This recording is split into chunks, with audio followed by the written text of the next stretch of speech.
చాలా days gap వచ్చింది కదా, అండ్ నా ఫేస్ కూడా చాలా చేంజ్ అయిపోయింది. బికాజ్ నేను చెప్పాను కదా నాకు టూత్ ప్రాబ్లమ్ ఉందని చెప్పి. ఇండియా వెళ్ళాలా, ఇక్కడ ఉండాలా, ఇండియా వెళ్ళాలంటే లీవ్స్ ఇవ్వట్లేదు. లీవ్స్ అడిగితే నాది ఇప్పుడు ప్రొబేషన్లో ఉంది జాబ్.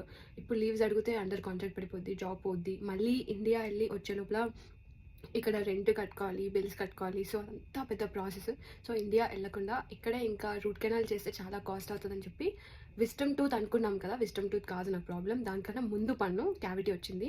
సో రూట్స్లోకి వెళ్ళిపోయింది. ఎక్స్ట్రాక్షన్ చేసేటప్పుడు నాకు మళ్ళీ నా యాక్సిడెంట్ డేస్ గుర్తొచ్చాయి. అప్పటి నుంచి నేను అనుకున్నా ఇంకా 2 times బ్రష్ చేసుకోవాలి, మంచిగా క్లీన్ చేసుకోవాలి, చాక్లెట్స్ తిన్నాక పక్క మౌత్ వాష్ చేసుకోవాలి అని చెప్పి. సో మీరందరూ కూడా కేర్ఫుల్ ఉండండి.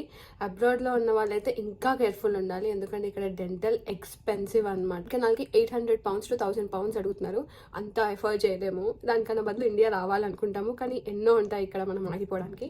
So be careful. See you in the next video. Bye.